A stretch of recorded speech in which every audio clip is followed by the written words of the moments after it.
예수 믿는 사람은 그 인생에 만나지는 어려움 그 자체보다도 그 어려움이 가져다 주는 의미와 가치가 무엇인가, 이거를 반드시 생각해야 됩니다. 세상 사람은 어려움 그 자체만 가지고 매달리고 거기에 울고 웃지만, 예수 믿는 사람은 그 어려움 자체가 문제가 아닌 거고, 그 어려움을 허락하신 하나님의 앞에서 그 어려움이 어떤 의미가 있고 나한테 어떤 가치가 있는가를 발견하고 그걸 생각해 보는 것이 생각을 가진 또 성숙한 성도의 태도라는 거죠. 두 번째는, 이게 중요할 뿐만 아니라 또 하나는 인생의 어려움을 당한 성도의 태도가 어떤가가 중요하다는 거죠. 의미와 가치를 발견하는 게 중요하고, 두 번째는 그거를 어려움을 대하는 성도의 태도가 어떠한가가 중요하다는 것입니다. 왜냐하면 두 가지 이유 때문에 그래요. 이 두 가지를 생각하고 태도로 가짐으로 해서 결과가 달라지고, 이 두 가지를 통해서 하나님이 영광을 받으시냐 못 받으시냐, 그걸로 또 결론 진다는 거죠. 그래서 우리 예수 믿는 사람은 세상 사람과 같이 단순하게 그렇게 살아서는 안 된다는 거죠. 우리는 하나님이 계시고 우리 인생 속에 하나님이 개입되어 있고, 그리고 우리는 하나님 앞에서 사는 자이기 때문에 우리의 인생이 세상 사람 볼 때 무가치해 보이고 무관심해 보일 인생이라도 하나님은 그렇게 안 보시기 때문에 구원받은 자녀이기 때문에, 그래서 우리의 인생은 세상 사람 같이 무가치하거나 무의미한 인생이 아니라는 거죠. 세상 사람처럼 세상 살 때에 그 사람이 아무리 낮은 어떤 직급을 가지고 낮은 생활을 한다 할지라도 세상이 볼 때는 그 사람이 하찮아 보일지 몰라도 하나님은 결코 하나님의 자녀로 그렇게 안 보신다는 거죠. 하나님은 그런 식으로 우리를 그런 식으로 판단하시지도 않는다는 거죠. 그렇기 때문에 우리는 하나님 앞에서 우리가 인생을 살아가면서 만나지는 어려움들을 정말 그것이 그 어려움 자체가 뭐 재정이든 이런데 사람이든 뭐든 간에 우리를 괴롭히고 눈물 나게 하고 고통스럽게 하는 거지만, 그런 것들을 그런 쪽으로만 우리가 생각 끝내는 게 아니라 그게 도대체 무슨 의미가 있고 무슨 가치가 있는가를 깊게 생각하는 것이 하나님이 바라는 태도라는 거죠. 그리고 그것을 그 어려움을 당하는 그 성도가 과연 그것을 어떤 태도로서 그 마음뿐만 아니라 그걸 풀기 위해서 어떤 태도로 갖느냐가 믿는 자한테 대단히 중요하다는 거죠. 왜냐하면 하나님의 관심은 거기에 있으니까요. 어려움이 있지 않고 어려움을 당한 자의 그 모습에 주님이 더 관심이 있기 때문에 그래요. 그걸 통해서 하나님은 이것이 전화이익이 될 거냐, 아니면 이것이 오히려 이 사람한테 상처만 남는 것이 될 거냐는 그 사람의 태도에 따라 달라진다는 거죠. 하나님을 높이면 결국 그건 하나님이 개입돼서 영광을 받으시기 위해서 반드시 그 문제는 하나님께서 그 사람의 어떤 한계 바깥의 일이라 할지라도 그 태도가 가지고 있는 그 어떤 초점이 하나님과 맞다면 하나님이 개입해서 그분이 영광 받기 위해서도 어떤 작업을 하신다는 거죠. 그렇지 않습니까? 이게 이론이에요? 그렇지 않습니다. 이런 걸 만약에 모르는 성도라면, 이런 걸 모른 채 신앙생활을 10년, 20년 했다면 이 사람은 신앙생활 잘못했다 봐야 돼요. 우리가 우리의 삶에 하나님과 개입되지 않는, 하나님과 관계가 없는 일이 어떤 게 있겠습니까? 머리털까지 다 세셔서 그분의 관계되어 있다고 우리한테 그런 식으로 표현하고 계시는데, 우리가 그 하나님이 내 삶에 관계가 없다라고 생각하면 이건 불신자죠. 예수 믿지만 불신자로 사는 거죠. 그렇기 때문에 우리는 우리의 인생이 하나님과 어쩌면 초점을 잘 맞추고 가느냐 안 가느냐, 이거가 잘 사느냐 못 사느냐보다 더 중요한 문제라는 거죠. 아무리 잘 살아도 하나님 보실 때 초점 안 맞는, 하나님과 초점 안 맞는 상태로 살아가는 사람이 한둘이 아니라는 거죠. 목사님 눈으로 봐도 저 사람은 참 인생을 뭐 그럭저럭 살아갑니다. 근데 문제는 뭐냐면 주님하고 초점이 안 맞는다는 거예요. 주님은 이렇게 생각하는데 저 사람은 저렇게 생각하고, 주님은 이쪽을 원하는데 그 사람은 저쪽을 원하고 있고, 세상 사람이나 같은 성도의 눈으로 봐도 틀린 것 같지는 않거든요. 그리고 그게 죄된 것도 아니거든요. 그러니까 그런 성도는 성도들이 볼 때는 잘 신앙생활하는 것 같아, 교회 잘 나오고 뭐 할 일 다 하고 성실하니까 그 사람은 잘 사는 것 같지만 하나님도 그렇게 생각하시느냐가 문제죠. 응? 교회 다니는 게 전부가 아니잖아요. 교회 나와서 신앙생활하는 게 전부가 아니에요. 교회 생활이 전부는 아니잖아요. 교회 바깥에서 과연 그분과 초점 맞춰서 사느냐가 중요한 문제 아니에요? 그분이 이쪽 가면 이쪽 가고 저쪽 가면 저쪽 가야 되고, 그분이 이렇게 생각하는 거면 나도 그렇게 생각해야 되고, 그분이 이렇게 하기를 원한다면 나도 그렇게 해야 되는 거고, 그게 그분과 함께 사는 삶이잖아요.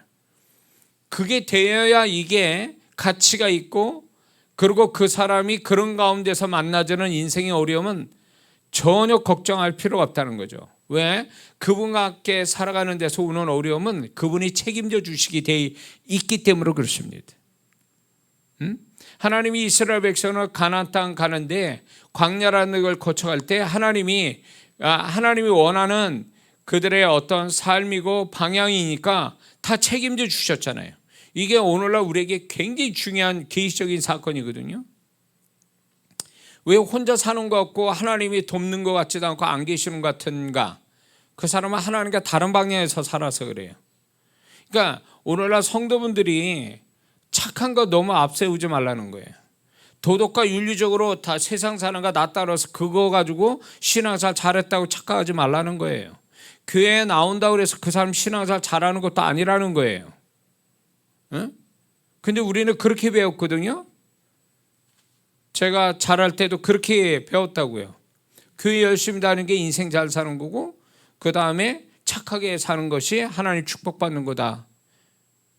그게 맞는 말 같아도 그건 100% 맞는 말이 아니에요. 그렇게 하니까 교회 중심으로 신앙사라는 거 좋긴 하지만 교회만 떠나면 사람이 세상 사람 되어버리는 거. 세상 교회 문 밖에서 어떻게 사는지를 배운 적이 없으니까, 문 밖에서 성도들 눈이 안 보이고 목사의 눈이 안 보이는 데서 하나님과 어떻게 사는지를 모르니까, 하나님과 어떻게 사는지 그 감각도 없고 보는 눈도 없고, 그렇게 사는 성도다 한들입니까? 착하게 사는데 분별력이 없어가지고 사단에 덫에 걸리고 세상 사람한테 짓밟히고 이런 성도가 한둘이냐고. 그런 성도들은 울며 불며 하나님께 기도하지요. 근데 뭐가 문제인지를 잘 몰라요. 하나님, 나 교회 열심히 다녔습니다. 착하게 살았어요. 근데 왜 나는 이런 일을 당하죠? 이러면서 하나님께 하소연하거든요. 하나님 원하지 않는 인생의 어려움을 막 만나요. 그런 성도들이. 그러면 난감하죠. 혼란이 와요. 난 교회 다녔고 착한데. 그게 전부가 아니라는 얘기예요. 그게 분별력도 없어.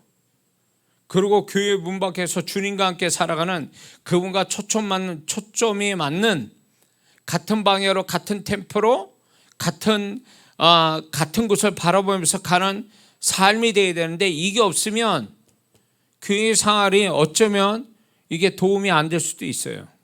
그 성도한테는요. 그러니까 교회 생활이 전부가 돼서는 안 된다라는 거예요. 교회 생활은 내 신앙생활의 부분이지 그게 전부가 아니란 말이에요. 교회 나와서 성도 교제하고 예배드리고 축복받을 일을 하는 거예요, 사실은. 그리고 이제 여기서 뭐 기도도 하고 다 합니다. 근데 이거는 지극히 일부분이에요. 이거는 세상 속에서 하나님과 함께 사는 하나의 어떤 로비와 같은 거예요. 공항이나 차나 기차 타려면 로비가 있잖아요. 로비와 같은 거예요. 로비에 있는 거예요. 대합실이 있는 거예요. 대합실에. 거기서 정말로 서로 위로받고 치유받고 힘을 얻고 지혜를 얻고 성령 충만하고, 그리고 이제 또 세상에서 사는 거 아닙니까? 근데 이게 교회 생활 또 엉망이야. 나가서는 더 엉망이야. 그런 성도가 무슨 하나님과 함께 살고 하나님의 보증하는 삶, 하나님 책임져 주는 삶을 살 수 있냐 말이에요. 못 살아요, 그렇게 되면. 그러니까 성도분들이 목사의 눈으로 볼 때 너무 안타까운 성도가 바로 이런 거예요. 응?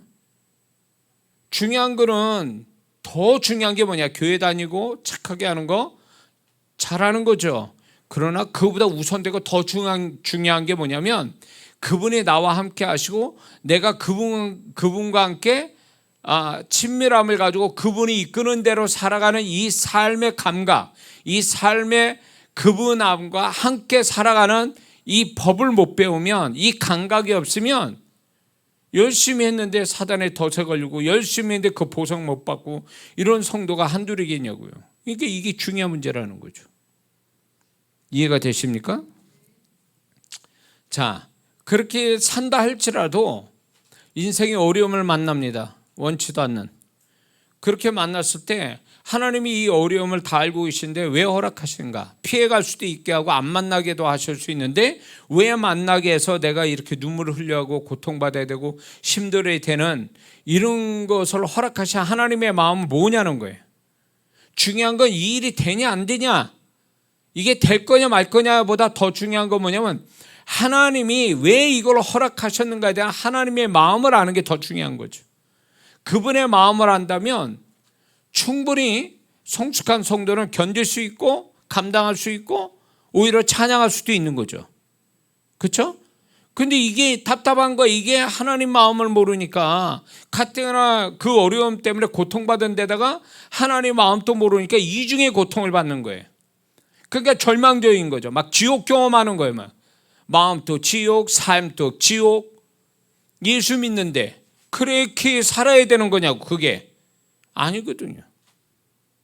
그러니까 우리가 문제를, 어려움을 해결하는 것보다 더 우선적으로 우리가 해결받아야 될 게 뭐냐면 이 어려움을 허락하신 하나님의 마음이 뭔가를 확실히 아는 거예요. 이걸 알아야 소망도 있고 견디기도 하고 그 가운데도 하나님께 찬양을 하지. 이걸 모르니까 답답한 거죠. 응? 그래서 예수 믿는 사람은요, 뭔가 손에 쥐어졌기 때문에, 뭔가 좋은 것이 손에 쥐어져서 위로가 되고 힘을 되는 것보다도 우리가 마음에 뭔가 확신을 갖는 것, 우리 마음에 이거다 하는 하나님이 주시는 모든 걸 극복할 수 있는 어떤 그분의 음성, 그분의 깨달음, 그분의 어떤 나에게 주시는 확신, 이런 거 있으면 살만 나는 거죠. 그것 때문에 견딜 수 있는 거거든요. 이걸 모르니까 답답한 거예요. 그러니까 성숙한 성도는 이걸 위해서 몸부림치는데, 어린 성도들은 그거 상관없어요. 그냥 하나님 나 지금 괴롭고 힘드니까 빨리 해결해 주세요. 여기에만 초점을 두니까 이런 어린 성도는 해결되면 딴짓거리 하는 것도. 그러니까 이게 신앙이 어려서 그런 거지, 이게. 근데 이제 신앙이 성숙한 성도는 하나님의 마음이 뭐냐, 그래서 그걸 먼저 붙잡고 그것 때문에 확신과 믿음 가지고 견디고 인내하고, 그래서 그게 하나님이 주신 그 음성이나 확신이 틀리지 않았다는 걸 결과로 가서 나중에 또 알게 되는 거. 그래서 이것 때문에 신앙이 한 단계 더 올라가고 하나님과 더 가까워지는, 하나님의 마음을 더 아는 이런 성도가 될 수 있다는 거죠. 믿습니까? 자, 그래서 지난주에 우리가 하나님의 마음이 무엇인가를 한 세 가지를 우리가 같이 나누는데, 오늘은 이제 하나님이 왜 그 어려움을 우리에게 허락하셨는가, 내 잘못은 없는 것 같은데 왜 치명적으로 아주 확실한 나의 잘못도 없는데 왜 하나님이 어려움을 허락하시는가, 내 잘못도 아니고 내가 선택한 것도 아닌데 라는 거에 대해서 하나님의 마음을 우리가 좀 살펴보자면, 오늘은 한 세 가지를 본다면, 첫 번째는 우리의 믿음을 테스트하고 우리의 믿음을 사용하게 하시려고 인생의 어려움을 허락하신다는 거죠. 자, 이게 무슨 얘기냐? 복음서에 보면 예수님 만나서 기적을 경험한 사람들의 공통점이 뭐예요? 치명적인 어려움을 갖고 있었다는 거죠. 그렇죠? 중풍병이든 뭐 혈류증이든 소경이든 간에 그 사람들은 다 뭐예요? 평범한 그냥 그럭저럭 살아가는 사람보다 더 비참한 인생의 어려움을 만난 사람들이잖아요. 그 사람들이 결국 그 고통스러운 그 자기의 현실을 예수님 붙들고 결국 뒤집어지잖아요. 인생의 축복을 받잖아요. 뭘로요? 믿음으로. 그래서 이 고통받은 사람이 평범한 그냥 이 사람들보다 더 나은 사람들과의 결정적 차이가 뭐냐? 믿음이 없고 있고의 차이죠. 예수님에 대한 믿음을 갖고 있냐 안 갖고 있느냐가 같은 소경이라도 인생이 달라졌고 더 나은 사람보다 더 나은 어떤 결과를 가져온 사람들이 복음서에 등장하더라 그 얘기예요. 그러니 인생의 어려움보다 더 극적이고 더 이 사람이 축복된 거는 그 사람이 주님을 만나서 주님으로부터 믿음을 인정받는 그 순간, 그게 극적이라는 거죠. 그게 인생의 어려움 만났을 때 하나님은 그걸 보기 원하셨던 거예요. 그걸 보기 원하셨던 거죠. 응? 마태복음 8장에 가보면 제자들이 예수님 모시고 갈릴리 호수로 건너가는데 가다가 광풍을 만났죠. 이들은 처음에는 예수님이 건너가자 그러니까 그 말을 믿고 건너갈 줄 쉽게 건너갈 줄 알았더니 중간에 막 죽을 것 같은 어부 출신 또 막 두려움을 느낄 만큼의 광풍을 만나니까 이들의 두려움이 있었죠. 지네들 인생 경험으로 어부 경험으로 해결을 하다가 안 되니까 예수님 깨우죠. 그럴 때 예수님께서 바다를 잔잔케 하시면서 됐다 안심해라 이렇게 말씀하지 않았어요. 그 전에 뭘 얘기합니까? 왜 무서워하느냐 왜 의심하느냐 믿음이 적은 자들아. 믿음을 강조하셨잖아요. 이 믿음을 예수님이 믿음을 이 광풍을 만나는 위기에서 그들의 믿음이 작동되기를 원했지만 그들의 믿음은 정지됐다는 거죠. 쓸모가 없어져요. 사용되질 않았던 거예요. 인간의 어떤 그들의 어부의 경험, 노력, 열심, 그런 거 가지고 해결해 보려고 했던 거죠. 근데 이게 바로 뭐냐면 주님이 왜 너희들이 가진 믿음을 쓰지 않느냐라는 것에 대한 책망이잖아요. 결국 주님의 이 말씀 속에는 주님의 마음을 우리가 알 수 있는 게 너희들이 믿음을 쓰면 충분히 그 문제도 해결될 수 있다라는 전제로 얘기하시는 거잖아요. 그러니까 광풍이라는 것도 결국 충분히 그들이 주님을 모시고 있다는 믿음, 그분이 건너가자라고 했다는 그분의 말씀에 대한 믿음, 이 이중적 믿음을 가지고 그들이 그냥 열심히 그냥 그 믿음을 품고 그렇게 했다면 당연히 건너가게 돼 있는 거거든요. 될 일이 되는 거거든요. 근데 그들은 막 될 일이 되는 거를 될 일이 안 될 거라고 생각하니까 비극적으로 중간에 막 어떻게 될 것 같으니까 예수님 깨운 거잖아요. 이것이 결국 그들이 믿음이 없음을 주님은 지적하고 계시는 거거든요. 그러니까 주님께서는 충분히 너희가 믿음이 있으면 이 모든 걸 할 수 있다. 그러니까 결국 제자들이 믿음이 없기 때문에 결국 그들의 문제를 풀지 못했다는 걸 주님이 지적하는 건데 오늘날 우리가 이 사건을 가만히 생각해 보면 우리가 살아가는 인생의 어려움들이 제자들의 풍랑을 만남과 유사할 수 있죠. 생각할 수 있죠. 같이. 그런데 그 가운데서 우리가 그거를 해결하는 데는 허락하신 이유는 결국은 우리가 가지고 있는 지금까지 하나님과 그분의 말씀을 믿는 또 과거에 자기한테 행하셨던 그 하나님을 믿는 믿음으로 그거를 해결할 수 있음을 아시고 거기에 적절한 하나님께서 어려움을 허락하신 거 아니냐 말이에요. 고린도전서 10장 13절에 감당치 못할 시험을 허락지 아니셨다라는 말씀은 감당할 만큼을 주셨다는 거 아니에요. 그 감당할 만큼이 결국 믿음으로 감당할 만큼이고, 그게 믿음으로 충분히 감당이 된다는 걸 해결할 수 있다라는 얘기 아니에요. 그렇기 때문에 우리가 인생의 어려움은 결국 우리 믿음을 쓰라고, 믿음을 사용하라고 하신 하나님의 메시지고, 또 믿음에 정말 믿음이 있는가에 대한 테스트를 그분이 인생의 어려움을 통해서 우리에게 나타내 그 메시지를 주시는 거죠. 네 믿음이 어디 있느냐? 응? 너의 믿음이 어디 있느냐?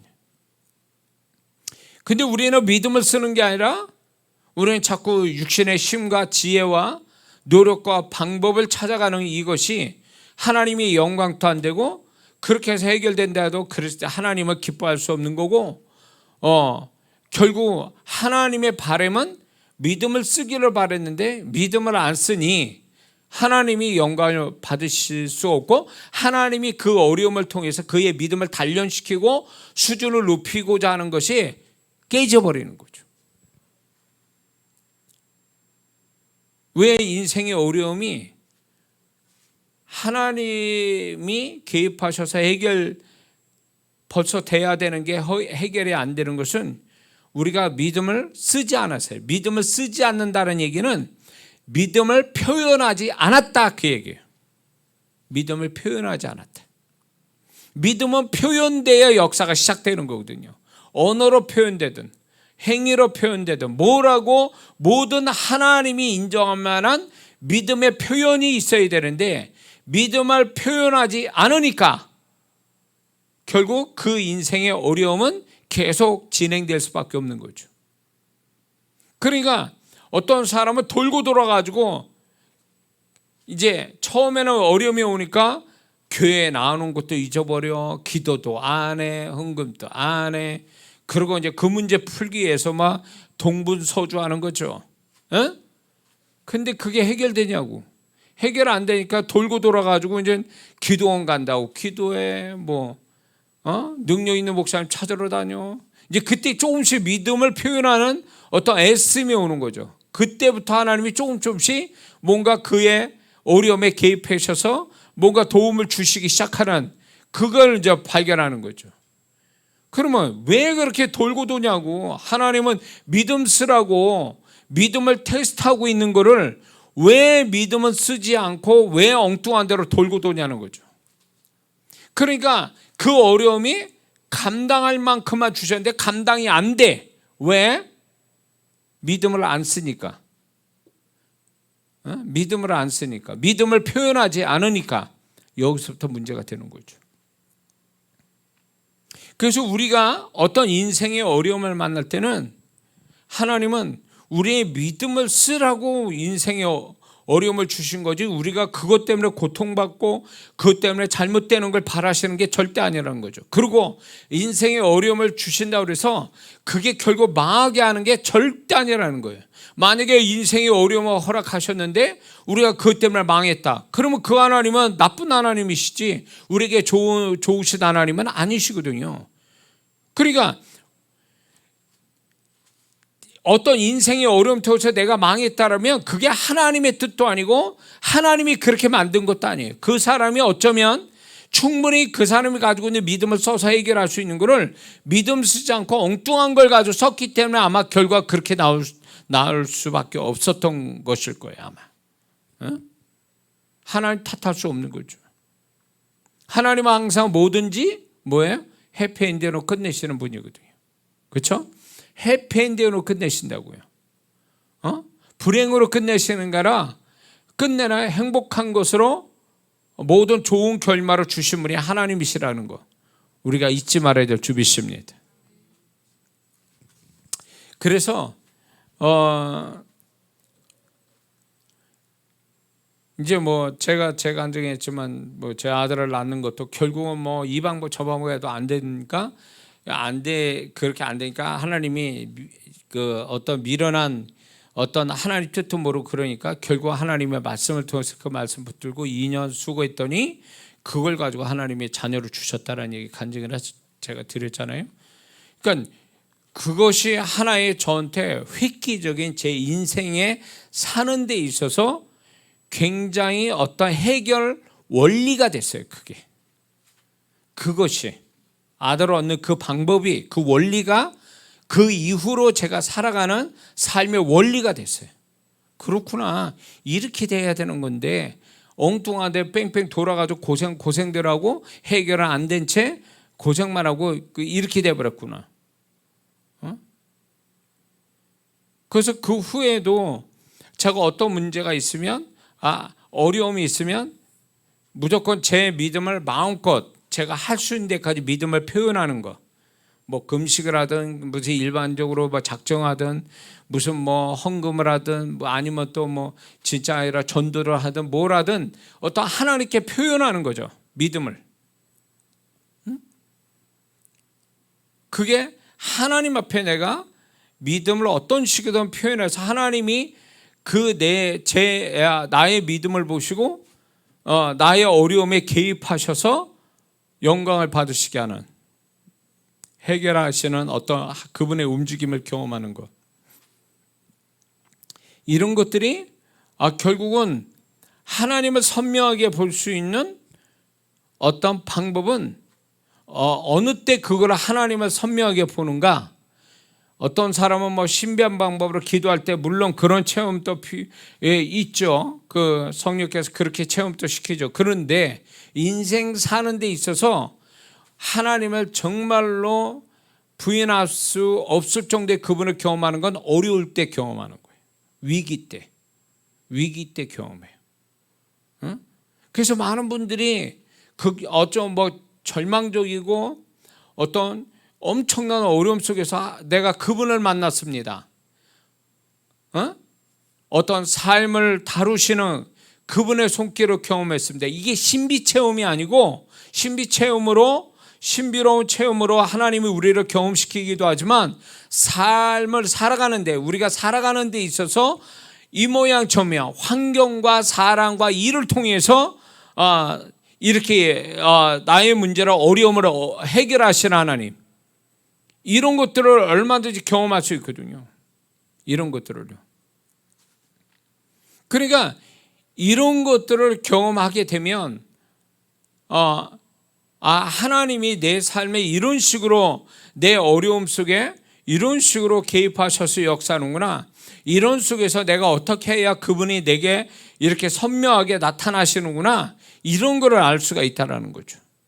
그러니까 저는 그게 아들을 얻은 그 원리가 두고두고 계속 저한테는 인생에 어떤 살아가는데 삶 속에, 개인적인 삶에서 이제 어려움을 만나면 어떻게 풀어야 될지를 이제 그걸 아는 거예요. 그 원리대로 사는, 그 원리를 아는 거죠. 기도하죠. 물론 영적인 작업은 하죠. 근데 영적인 작업과 더불어 하나님이 내 환경 속에서 어떻게 하기를 원하시고 어떻게 하나님이 개입해서 역사하는지를 내가 믿음을 표현할 때, 또 그분의 이끄시는 대로, 순종하는 대로 흘러갔을 때 그분이 어떻게 그거에 대한 보상으로 내 문제를 어떻게 풀어가시는지를 알게 되는 거죠. 희한하게 사람을 보낸다든가 상황적으로 나한테 유리하게 돌아간다든가 어떤 식으로 하나님이, 사람이 할 수 없는 하나님만이 하신 일들이 거기서 나타나게 되는 거죠. 거기에서. 그래서 인생의 어려움을 만나거든 우리는 하나님 이걸 분명히 아셔야 됩니다. 믿음을 쓰라고 하시는구나. 나의 믿음이 있는지 없는지를 테스트하시려고 어려움을 허락하시는구나.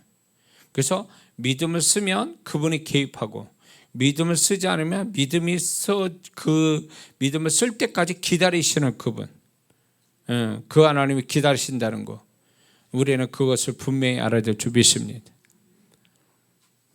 이런 게 있어요. 어떤 사람이 물질의 어려움을 겪고 있습니다. 그런데 하나님은 그의 믿음을 어떻게 쓰라고 그러냐면 뭘 도와주세요 이런 데다 믿음을 쓰게 만드는 게 아니라 오히려 자기보다 어려운 사람을 없는 가운데서도 물질을 쓰게 만드시는 거예요. 응? 이거는 믿음으로만 가능한 일이지, 이게 제정신 가지고는 그렇게 안 되거든요. 나도 지금 내 발등에 불이 떨어졌는데 다른 사람을 주님은 또 도우라고 그래요. 마음을 주시고 그런 사람 만나고. 그래서 그렇게 했더니 이게 내가 더 어려워질 줄 알았더니 그게 또 전화위복하는 어떤 사건이 일어나게 하는, 이게 바로 믿음을 쓰는 거죠. 유명한 전도자는 그 사람이 허리가 틀어져 가지고 이렇게 귀형인데, 그분이 예수 믿고 구원받은 다음에 그 틀어진 몸 때문에 사람한테 놀림받고 이렇게 장애를 갖고 있는 분인데, 이분은 은혜 받아서 이제 하나님 자기 몸을 고쳐달라고 기도했더니 주님께서 전도해라. 그래가지고 이분이 전도를 그냥 미친 듯이 한 거예요. 그 불편한 몸을 가지고. 그래가지고 그분이 그런 가운데서 핍박을 많이 받았다는 거예요. 전도하는 가운데. 몸이 성하지 않는 상태에서 하니까. 그런데 하나님이 놀라운 게, 그분의, 제가 오래전에 간증 테이프를 들었어요. 그분을. 근데 그분이 그걸 통해서 어느 날 자기도 모르는 사이에, 자기도 그렇게 생각 안 했는데 어느 날 그게 몸이 서서히 정상으로 만들어졌다는 거예요. 몸이 정상이 됐다는 거예요. 그분의 간증에서 그 얘기합니다. 유명한 큰 교회 어느 전도자예요. 그걸 보면서 하나님은 이렇게 하시는구나. 이렇게 하나님께서 이렇게 역사하시는구나. 그래서 믿음을 그렇게 쓰게 하시는 거예요. 그러니까 이거하고 무슨 상관이 있어? 건강하고 전도가 무슨 상관이 있어요?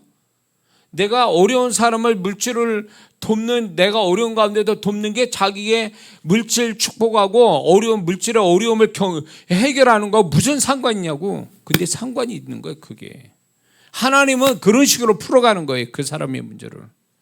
그거는 오로지 믿음으로 하나님이 하라고 하신 믿음의 순종, 이걸로 하나님을 이루어 가시는 거거든요. 하나님께서. 창세기 22장에 아브라함이 하나님께서 이삭을 바치라고 하잖아요. 자녀의 복을 주시겠다고 후손의 축복을 주신다 그러는데 그 후손인 이삭을 그냥 제물로 바치라고 하는 것이 이게 과연 맞는 얘기냐고요. 그럼에도 불구하고 아브라함은 순종하잖아요. 그 믿음이 결국은 언약을 하나님께서 다시 한번 아브라함을 신뢰하고 그 언약을 다시 한번 상기시키면서 여호와 이레라는 단어가 거기서 나오잖아요. 응? 해결받잖아요.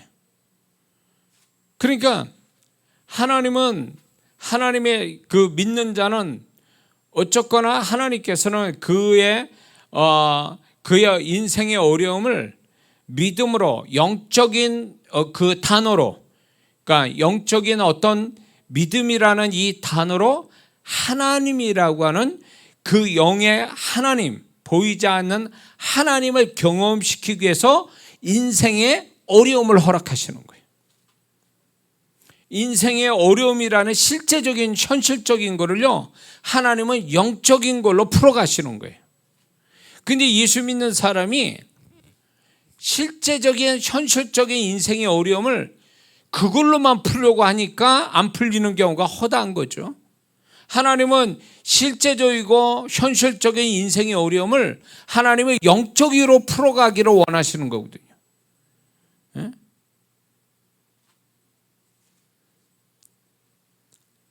그래서 하나님은 이게 믿음하고 어려움이 해결되는 거 무슨 관계가 있어요? 하나는 영적이고 하나는 3차원적인 육적인 건데, 근데 이게 관계가 있다라는 거예요. 근데 놀라운 거는 3차원적인 우리 현실적인 인생의 어려움, 이것이 4차원적인 믿음으로 풀어간다는 게 이게 하나님의 법칙이라는 거죠. 세상이 이해 못할 일이라는 거예요, 이게.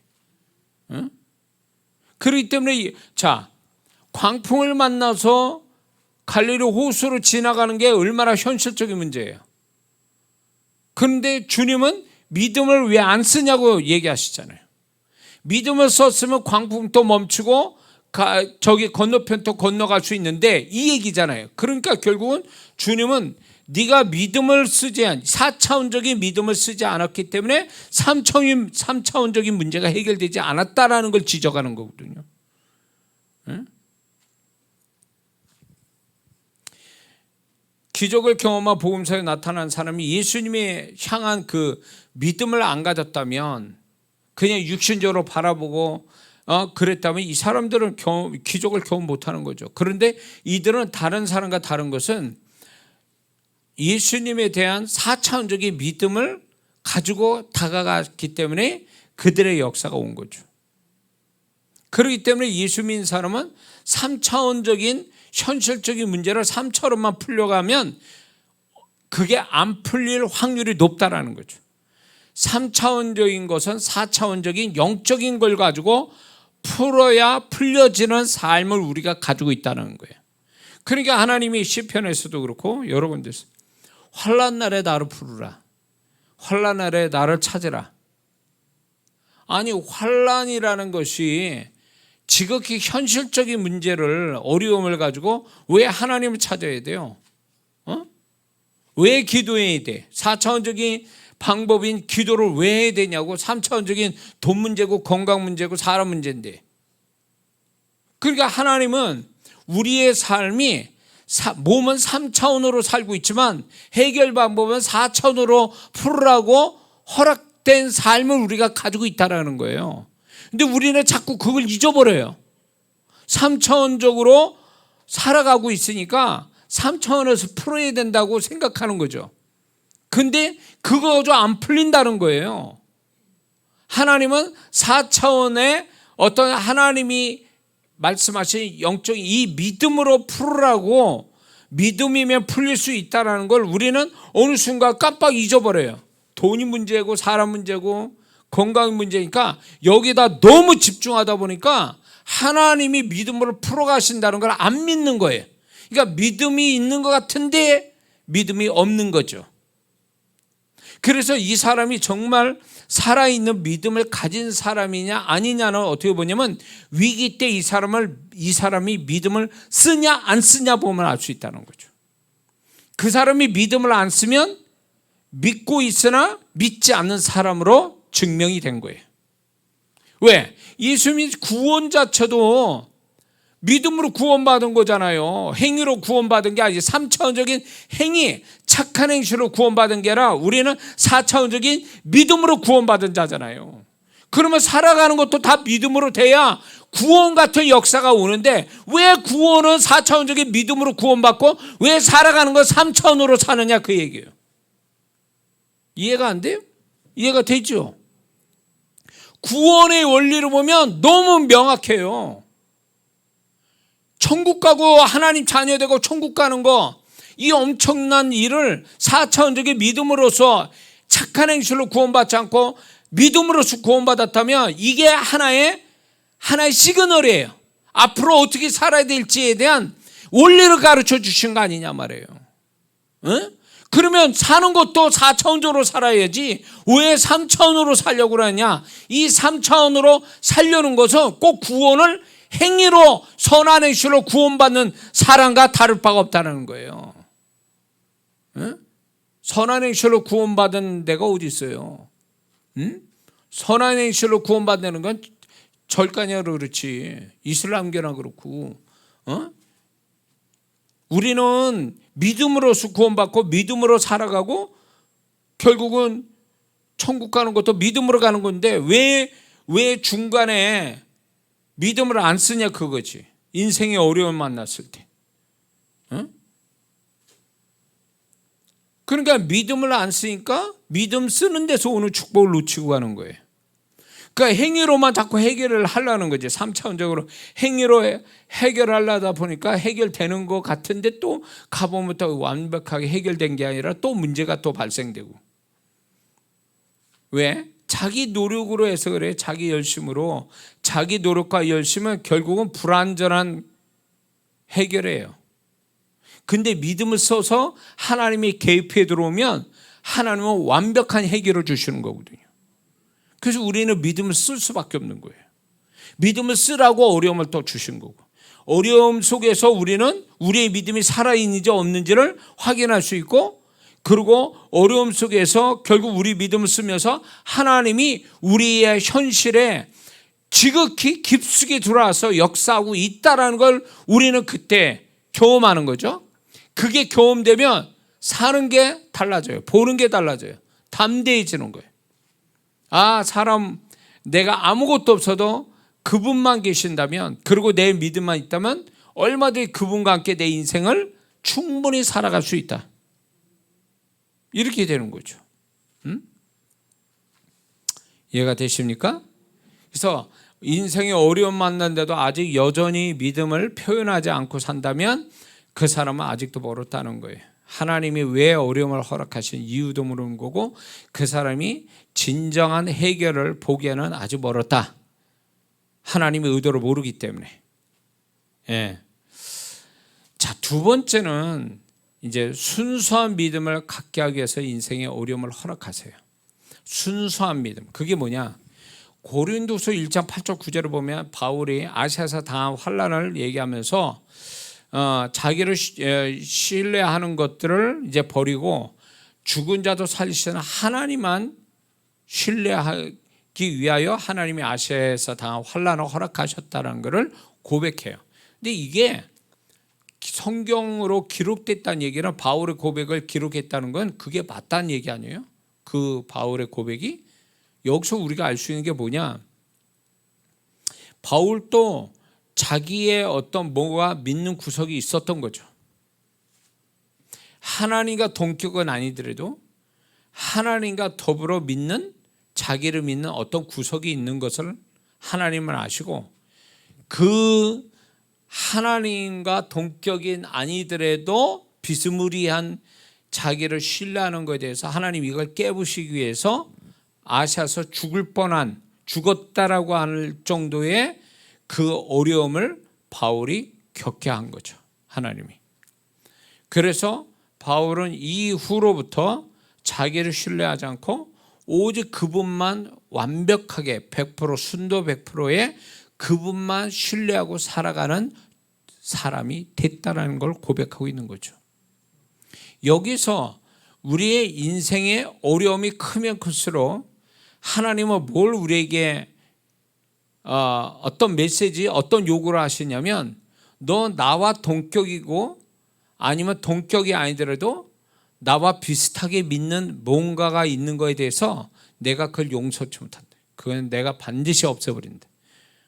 나는 질투하나 하나님이라 네가 너의 우상과 같은 거를 나는 깨부시기를 원한다. 이게 인생의 어려움을 주시는 이유가 여기 있어요. 뭔 말인지 아세요?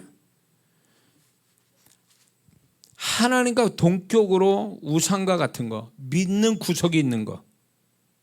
어떤 사람은 사람이고, 어떤 사람은 돈이고, 어떤 사람은 건강이고, 어떤 사람은 자기 계획이고, 어떤 사람은 다른 사람이고, 어떤 사람은 어떤 자기 일이에요. 이런 것들이 하나님과 동격이야. 이것 때문에 교회 안 나와, 나올 때 안 나와, 봉사할 때 봉사 안 해, 기도할 때 기도 안 해, 예배될 때 예배 안 드려. 이게 뭘 얘기하냐? 하나님과 맞먹는 우상이라는 거예요. 그 사람 우상.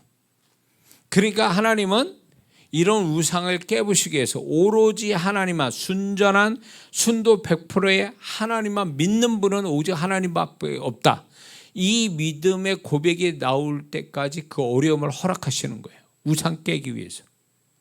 그래가지고 사람 믿은 사람은 사람한테 배신당하게 하고, 돈을 믿었던 사람은 돈이 왕창 날아가 버리고, 일이 우상이 됐던 사람이 일을 빠그러져 버리고, 그리고 자기 계획을 믿었던 사람은 그 계획이 다 잘못되게 만들어 버리는 거예요. 믿을 수 없게 만드는 거예요. 그게 결국 뭐예요? 믿을 대상이냐? 그게 하나님 그렇게 얘기하는 거예요. 그게 믿을 대상이냐? 그래서 많은 성도님들이 인생의 어려움 만나면 자기 뭘 찾아봐야 되냐면, 나는 하나님과 동격인, 아니면 하나님과 비슷하게 믿는 구석을 내가 가지고 있느냐? 하나님이 질투하실 만한 믿음의 대상이 내가 있느냐인 거예요. 내 안에. 난지 사람인지 아니면 뭐 그게 어떤 사람은 또 자식일 수도 있어요. 제가 무서운 게 그거예요. 8년 만에 아들 낳았는데 그 아들이 너무, 저는 또 다들 뭐 아들 바보라고 그래서 그게 좋은 말인 듯 하면서 또 겁나는 말이에요. 왜냐면 그게 우상이 될 수 있으니까, 우리 아들이. 응? 우상이 되면 어떻게 되는 것 같아요? 아브라함 또 창세기 22장에 왜 이삭을 바치라고 그래요? 아브라함이 이삭이 우상이 될까 봐. 그런데 아브라함은 과감하게 자기 목숨 같은 자기 아들을 하나님께 바치죠. 실제로. 그래서 하나님이 비로소 알았다는 거예요. 네가 나를 경외하는 줄을 이제서 알았다는 거예요. 그건 결국 뭐냐면 이삭이 결코 하나님과 동격으로서의 아브라함에게 우상이 되지 않았음을 하나님께 그때 가서 인정하신 거죠.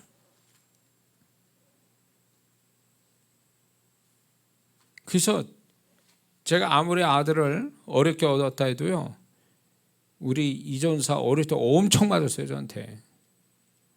에? 엄청 맞았다고요. 이뻐만 했다가는 안 되는 거지. 얘가 앞으로 주의종될 애가 너무 우상이 돼가지고 얘 해달라는 대로 다 해주고 뭐 이래버렸다면, 그리고 버릇 없이 그렇게 하는 거 그냥 봐주고 이랬다면 아마 제가 우상이 됐을 거예요. 이랬다가 얘 때문에 내가 하나님께 어떻게 될 것 같아요. 그래가지고 뭐 엄청 맞았죠. 그냥 살살 때리는 게 아니에요, 저는. 왜냐면 하나님 앞에 잘 키워야 되니까, 주의 종으로 잘 키워야 되니까. 우상되면 또 안 되니까, 아들이 우상되면 안 되니까. 그런 부분에 제가 굉장히 그 부분에 대해서 염려를 했어요, 저도. 그리고 또 어떤 때는 제가 우리 성도가 우상이 될 때가 있어요. 제가 목회를 하다 보니까 이 성도를 너무 잘해. 그러니까 그 성도를 너무 이뻐하고, 기도하면 1번이야. 중보기도하면 이 성도. 근데 하나님은 나는 그 성도가 너무 이쁘게 교회생활 잘하고 그러니까 그런 마음에서 축복기도해주고 이랬는데, 주님이 보실 땐 너는 내 이 교회의 모든 것 때는 내보다 그 성도가 더 우선이 되고 더 관심 있고 그 성도를 보며 기쁨을 얻고, 그게 주님이 볼 때 우상으로 보신 거예요. 이장훈 목사의 우상. 굉장히 기분 나빠하셨던 거예요. 그러니까 그런 성도들을요, 하나님이 여지없어 별일 아닌 거 가지고 교회를 떠나가게 만드시는 거예요. 교회를 떠나가요. 그것 때문에 얼마나 상심되고 얼마나 울었는지 몰라요. 제가. 근데 나중에 알고 보니까 주님이 너는 나보다 그 성도 더 믿지. 너는 나로 인해서 기쁨 얻는 것보다 그 성도로 기쁨 얻는 게 더 좋지. 이렇게 된 거예요. 그래서 지금 또 우리 교회 성도, 또 그 다음에 저를 우리 교회 등록하지 않아도 저를 정말 귀하게 여기고 뭐 이렇게 저렇게 선물도 주시고 막 이런 성도분들이 있어요. 너무 감사하거든요. 최선을 다해서 저를 섬겨주시는 그분들 보면 너무 감사한데, 제가 내 마음속에 우상이 될까 두려운 거예요. 축복 기도는 하는데 우상이 될까 두려운 거예요. 하나님은 아시더라고요. 왜냐면 나는 아니라고 그러지만, 야, 너 경계선이 왔다 갔다 한다는 거지.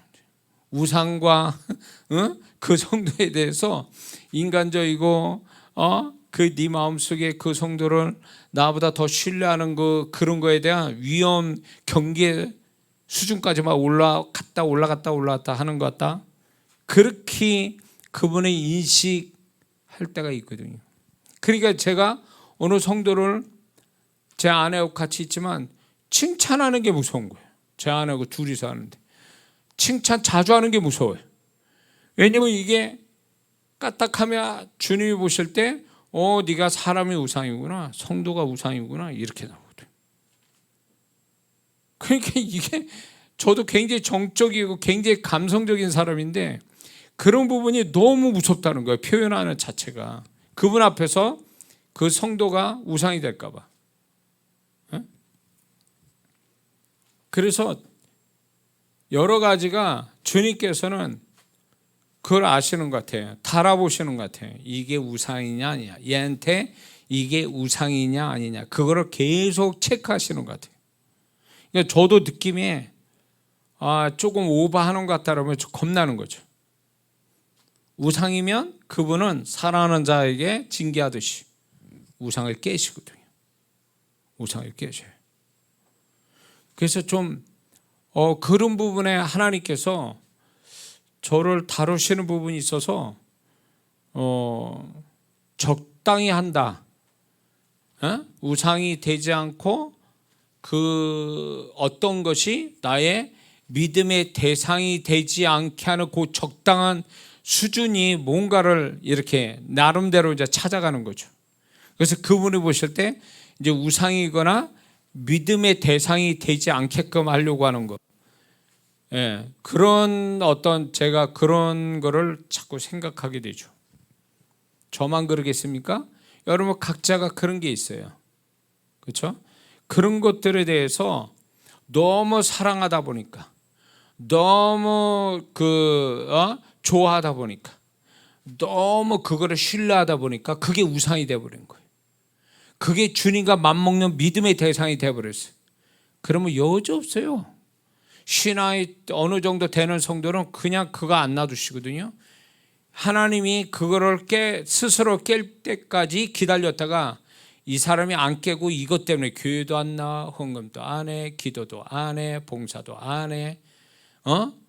그거를 믿는 구석이 있어가지고 자꾸 뭔가 여유 부려. 그러면 여지 없어요. 그분이 우상을 깨버려요. 그러면 이제 정말 진짜 울고 난리다는 거지 뭐. 근데 그게 주님의 작업이라는 걸 모른 채 그런 다음에 이 사람은 어쩌면 계속 그게 반복될 수도 있어요. 왜 그게 떠나가야 되는지, 하나님 왜 그게 떠나가게 합니까? 난 잘못이 없는데 왜 그게 떠나가야 되고 나한테 잘못하고 나 뒤통수치고 왜 나는 없어야 되고 떠나가야 되고 왜 그래야 됩니까? 라고 하나님께 하소연해 소용이 없어요. 왜? 하나님 마음을 모르잖아요. 그게 우상이 돼서 자기에게 우상을 깨어 부시는 하나님, 순전한 믿음 100%그 하나님만 믿고 나머지는 믿는 게 아니야. 그래서 저는 이렇게 생각하죠. 성도는 믿을 대상이 아니고 섬겨야 되고 사랑할 대상이다. 이렇게 공식이 됐어요. 믿을 대상이 아니다. 섬기고 사랑할 대상이라는 거죠. 그래야 목사가 상처 안 받아요. 믿었기 때문에 제가 상처받고 믿었기 때문에 하나님이 네 그 우상 그 믿음 내 깨버린다 그래서 제가 징계도 받고 그런 거죠. 그것 때문에. 그래서 이제 나온 공식이 성도는 믿을 대상이 아니라 섬기고 사랑해야 할 대상이다. 그러면 상처 안 받아요. 그렇게 되면. 그래서 교회를 떠나가도 이제 그 성도를 축복해주고 정말 더 좋은 데 가서 신앙생활하길 바라고 이러지. 내가 얼마나 잘해줬는데 뭐 이렇게 돼버리면 목사는 진짜 그렇게 하면요 벌써 죽어요. 목사의 이 신분 자체가. 그래서 그런 부분에 대해서 주님께서 이제 우상을 깨기 위해서 믿음의 하나님 말고 또 다른 믿음, 강력하게 믿음 갖는 거에 대해서 그분은 그냥 놔두시지는 않는데. 그래서 살아보니까 오직 주님밖에 없고 그분의 말씀밖에 믿을 게 없고 나머지는 다 섬겨야 되고 사랑할 대상이다. 이러면 끝난 거예요. 이제 그 성도는 이 단계로 넘어간 거예요. 이제. 여러분 모두가 그렇게 되기 주의 이름으로 축원합니다. 믿을 대상이 아니라 섬기고 사랑해야 될 대상이다. 그러면 우상이 되지 않죠. 그래서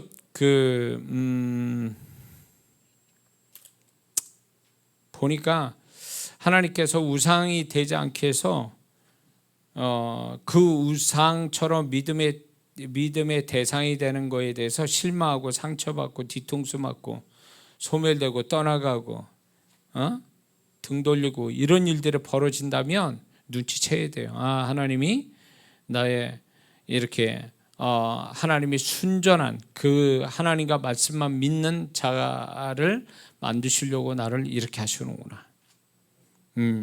그렇게 하셔야 돼요. 그게 맞아요.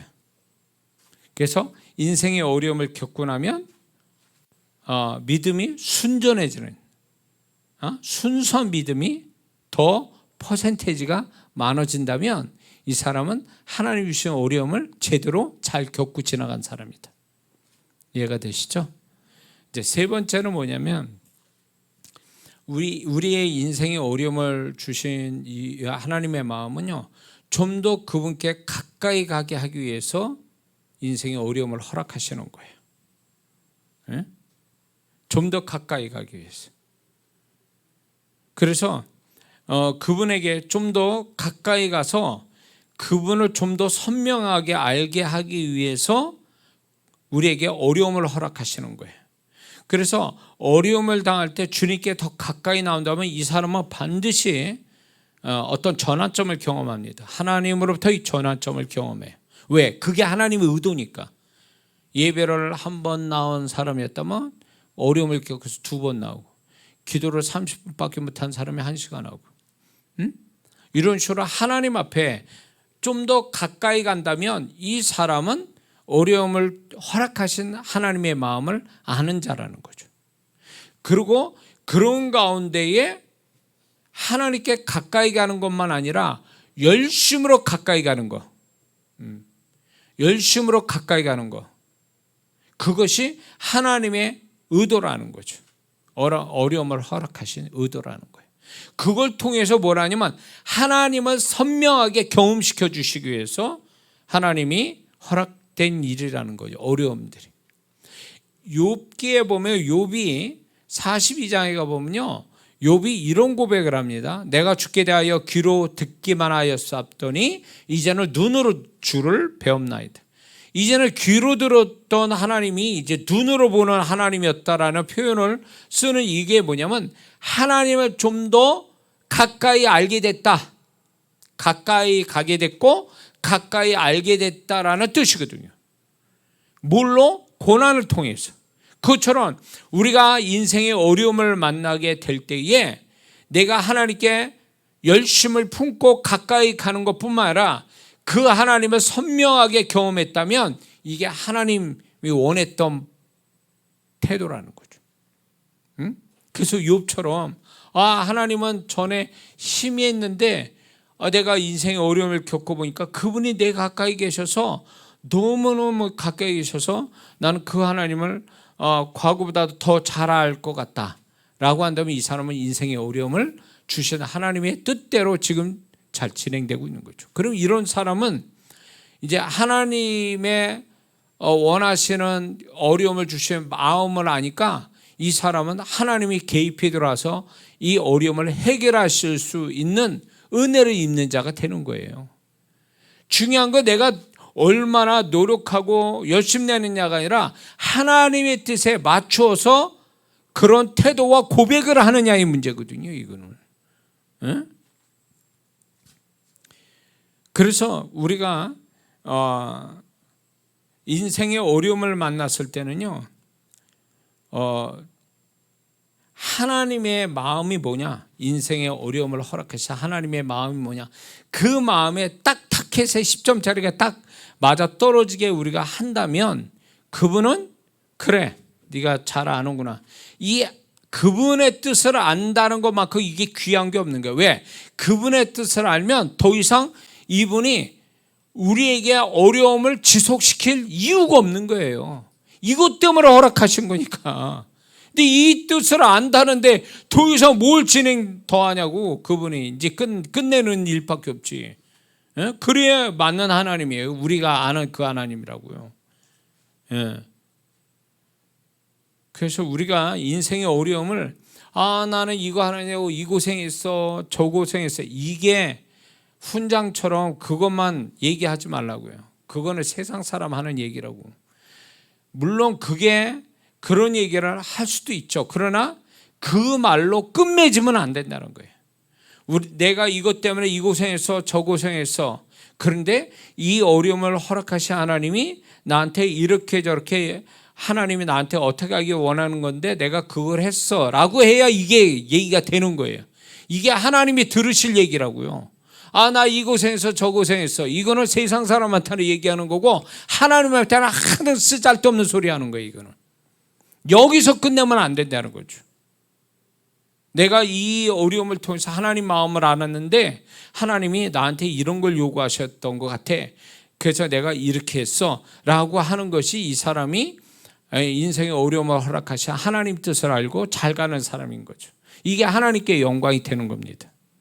우리는 이게 중요해요. 해결될 거냐 안 될 거냐, 잘 될 거냐 안 될 거냐, 이 어려움이 빨리 지나갈 거냐 말 거냐가 중요한 게 아니라니까요. 우리한테는 여기다 자꾸 초점을 두면 세상 사람과 다를 바 없는 사람이 되는 거예요. 이거는 하나님과 상관없는 인생으로 살아간다는 거예요. 하나님이 무슨 잘 되고 안 되고 그 뭔 중요해. 그분 앞에서. 우리 세상에 살 때 우리가 그게 중요할지 몰라도 하나님 볼 때 하나 중요치 않아요. 그분 그렇게 잘 된다고 해서 하나님이 영광 받으시는 것도 아니고 그게 잘했다고 칭찬하는 것도 결코 아니거든요. 그렇게 한다고 세상 사람을 다 잘 됐어, 응? 고생했어 이렇게 얘기해도 하나님 볼 때는 아무것도 아니라는 거예요. 그게 아무것도 아니라는 거예요. 그러니까 그렇게 우리가 어려움을 그런 식으로 지나가지 말고 하나님이 원하시는 그런 어떤 그분의 허락하신 그분의 마음 따라서 우리가 모든 걸 태도로 가지고 그렇게 말한다면 이 사람은 그 어려움이 어려움으로 끝나지 않고 하나님께 영광이고 더군다나 그것이 하나님으로부터 새로운 은혜와 축복을 받는 계기가 될 줄을 믿습니다. 기도합니다.